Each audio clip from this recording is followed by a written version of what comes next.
এখন গাঁৱত এজন মানুহৰ দুজনী ৰূপহী জীয়েক আছিল। ডাঙৰজনীৰ নাম ৰূপেশ্বৰী আৰু সৰুজনীৰ নাম গুণেশ্বৰী। ৰূপেশ্বৰীক বিয়া দিবৰ হলত বাপেকে তেওঁৰ গাঁৱত অনেক প্ৰবন্ধ কৰি দৰা বিচাৰিবলৈ ধৰিলে, কিন্তু ছোৱালীৰ জোৰৰ দৰা বিচাৰি নাপালে। সেই দেখি দূৰৰ গাঁৱত দৰা বিচাৰিবলৈ বুলি বাপেক ওলাল। এনেতে ৰূপেশ্বৰীৰ মাকে গিৰিয়েকক ক'লে, হেৰি, আপুনি দূৰলৈ দৰা বিচাৰি নাযাব। দূৰত মই ছোৱালী বিয়া নিদিওঁ। ওচৰতে বিয়া দিলে মই সততে ছোৱালীজনী দেখি থাকিবলৈ পাম। দূৰৈত দিলে সেইটো কেনেকৈ হ'ব?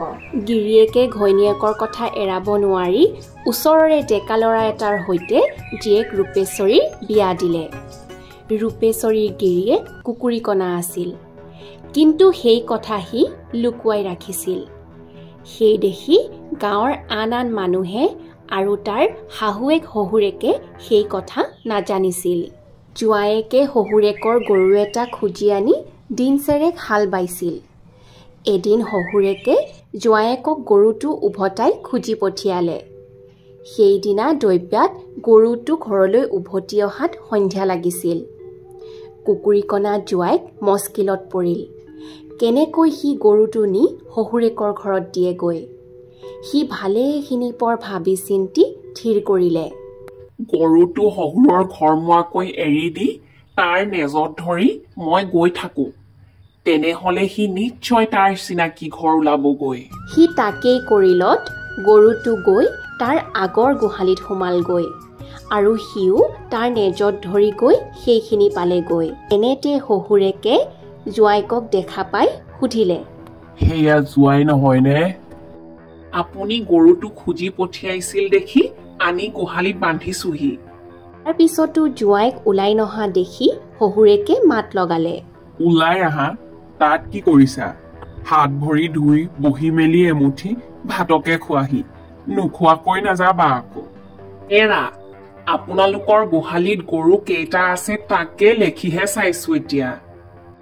এই কিনো গৰু লেখিবা, টিকৌ টিপৌ মেমেৰা চেৰেলা গৰু গোটা চেৰেকহে আছে। ভালে কেইটা আৰু বেলি চবকাত পৰি মৰি সজি ঢুকাইছে। সেই বুলি কৈ শহুৰেক ভিতৰত সোমাই গৈ জীয়েক গুণেশ্বৰীক ক'লে, আই, ঘটি এটাত পানী লৈ যা।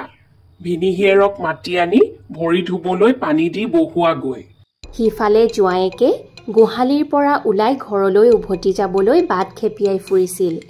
এনেতে খুলখালীয়েকে মাত লগালে, ভিনিহি দেউ, আহা, ভৰি ধোৱাহি, পানী আনিছো। আইটিনে, আহা, মোক আদৰি নিয়াহি, নহ'লে মই এনেই নাযাওঁ। মোৰ নিচিনা ভিনিহিনো ক'ত পাইছিলা? এই কথা শুনি সৰল মনৰ গুণেশ্বৰীয়ে ভিনীহিয়েকক হাতত ধৰি কাবৌ কোকালি কৰি লৈ গৈ ভৰি ধুবলৈ ভিনীহিয়েকক পানী ঘটি আগবঢ়াই দিলে। এনেতে ভিনীহিয়েকে মাত লগালে, তুমি মোৰ ভৰি ধুৱাই দিয়া। আজি ভালেমান দিনৰ মূৰত আহিছো। তোমালোকে দেখিছো মোক সমূলি মৰম নকৰা। গুণেশ্বৰীয়ে এই কথা শুনি ভিনীহিয়েকৰ ভৰি ধুৱাই দি হাতত ধৰি নি বহিবলৈ ধৰা পাৰি দি বহা বুলি তাতে বহুৱাই দিলে। এইদৰে জোঁৱায়েকে কিছুপৰ বহি থকাৰ পিছতে ভাত খাবৰ হ'ল। শহুৰেক ভাত খাবলৈ বহিল। শাহুৱেকে জোঁৱাইকলৈ ভাত বাঢ়ি দি বহি আছে। জোঁৱাইকক ভাত খাবলৈ মাতিছে, কিন্তু সি উঠি নাহে। বৰকৈ মাতিলত জোঁৱাইকে উত্তৰ দিলে, আজি মোৰ বৰ ভাগৰ লাগিছে, উঠিবই নোৱাৰো। আপোনালোকৰ মোলৈ মৰম আছে যদি ইয়াতে ভাত দিয়ক, ইয়াতেই খাওঁ। জোঁৱাইকৰ কথা শুনি শাহুৱেকে ভাত আনি দিলেহি। ভাত দিয়া হ'ল, কিন্তু সি দেখিবলৈ নাপাই নাখাই ৰৈ আছে। সেই দেখি গুণেশ্বৰীয়ে মাত লগালে, খোৱা ভিনিহি দেউ, খোৱা। তুমি ভাতত মোৰ হাতখন লগাই দিলেহে খাম, নহ'লে নাখাওঁ। কাৰণ তুমিনো আৰু কিমান দিন দেউতাৰ ঘৰত থাকিবা? অলপ দিনৰ মূৰতে গুচিয়ে যাবা। এতেকে এইকেইদিনতে তোমাৰ হতুৱাই কাম বন কৰাই লওঁ, তেহে মোলৈ মনত থাকে যদি। ভিনীহিয়েকৰ কথা শুনি গুণেশ্বৰীয়ে তাৰ হাতখন ভাতত লগাই দিলত সি ভাত খাবলৈ বহিল। ইয়াৰ পিছত খুলখালীয়েকেও ভাত খাবলৈ ভিতৰলৈ উঠি গ'ল। অলপ পৰ পিছতে শাহুৱেকে ওলাই আহি দেখিলে যে জোঁৱায়েক আৰু সেই পাততে এফালৰ পৰা মেকুৰীয়েও ভাত খাব লাগিছে। তাকে দেখি শাহুৱেকে জোঁৱায়েকক ক'লে, বোপা, তুমি জানো দেখা নাই? তোমাৰ পাততে এফালে মেকুৰীজনীয়ে ভাত খাব লাগিছে। খেপি নিদিয়া কেলৈ? আই, খাওক দিয়ক। অকল মানুহে খালেই হয়নে? আন জীৱ জন্তুৱেও খাব লাগে। মেকুৰীয়েও খাওক, ময়ো খাওঁ। সকলোৱে লাগি ভাগি খাই শেষ কৰোঁ হওঁ। এই নহয় নহয়, মেকুৰীজনী খেদাই দিয়া। তোমাৰ অকণো ঘিণ নালাগেনে? এই বুলি শাহুৱেকে চুহ চুহ কৰি মেকুৰীজনী খেদাই দি মেকুৰীজনী আকৌ আহিলে খেদাবলৈ বুলি জোঁৱায়েকৰ হাতত খৰি এডাল দি ভিতৰলৈ সোমাই গ'ল।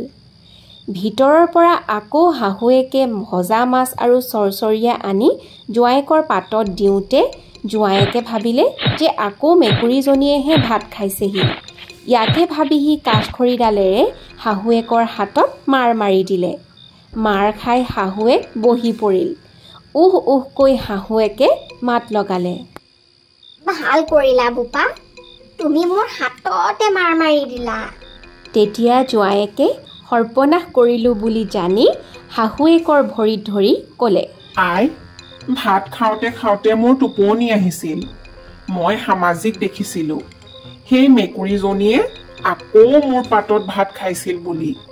সেই দেখিহে মেকুৰী বুলি মই মাৰ মাৰি দিলোঁ। আই, মই আপোনাৰ দুটি ভৰি ধৰি কাবও মাতিছোঁ। মোক ক্ষমা কৰক আৰু এই কথা কাকো নক'ব। শাহুৱেকে এই কথা শুনি জোঁৱায়েকক ক্ষমা কৰি বেজাৰ নকৰিবলৈ কৈ ভিতৰলৈ গ'লগৈ। জোঁৱায়েকে ভাতৰ পাতৰ পৰা উঠি খেপিয়াই বাহিৰলৈ আহি হাত মুখ ধুলে। এই ঘটনাৰ পিছত সি আৰু লাজত ভিতৰলৈ যাবলৈ মন নকৰি কাকো মাত নলগোৱাকৈ ঘৰলৈ যাবলৈ ধৰিলে। দুখোজমান গৈয়ে সি বাট বিচাৰি নাপাই চোতালৰ আগত থকা কচুৱনিত সোমালগৈ। কচুৱনিত সোমাই সি ভাবিলে, এইখন ডাঙৰ হাবি। ৰাতি ইয়াৰ পৰা ওলাই বাট বিচাৰি গৈ ঘৰ পোৱাটো মোৰ পক্ষে অসাধ্য।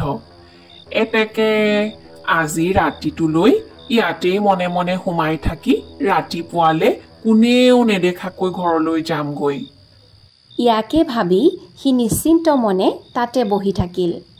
ইফালে শাহুৱে শহুৰেকে জোঁৱায়েকক নেদেখি সি ঘৰলৈ গুচি গ'ল বুলি ভাবি মনে মনে থাকিল। ইয়াৰ অলপ পিছতে শাহুৱেকে জোঁৱায়েকৰ চোৱা ধুই চৰিয়াৰ চোৱা পানীবোৰ বাহিৰলৈ ওলাই আহি কচুৱনিৰ মাজলৈ মাৰি পঠিয়ালে। চৰিয়াৰ পানীবোৰ দীঘল দীঘল কচুৰ পাতত পৰি তাৰ পৰা ছিটিকি গৈ জোঁৱাইৰ গা মূৰ তিয়াই পেলালে। এইদৰে গাত পানী পৰিলত জোঁৱায়েকে ভাবিলে, বৰষুণহে দিছে। হে মেঘ দেৱতা, কুকুৰী কণাৰ প্ৰতি প্ৰসন্ন হোৱা আৰু বৰষুণ নিদিবা। আজি যিবোৰ দুখ পাইছোঁ সেইবোৰেই আতিছে আৰু দুৰ্ভগীয়াক দুখ নিদিবা। জোঁৱায়েকৰ মাত শুনি শাহুৱেকে লৰালৰিকৈ চাকিটো বাহিৰলৈ উলিয়াই আনি দেখে জোঁৱায়েকে কচুৱনিৰ মাজত জুৰুলি জুপুৰি হৈ বহি আছে। তেতিয়া শাহুৱেকে জোঁৱায়েকক কুকুৰী কণা বুলি বুজিব পাৰি গিৰিয়েক আৰু জীয়েকক মাতি আনি সকলো কথা ক'লে। আৰু তাৰ পাছত জোঁৱায়েকক তাৰ পৰা ধৰি মেলি আনি গা পা ধুৱাই শুকান চুৰিয়া পিন্ধাই পাটিত শুৱাই থৈ দিলে।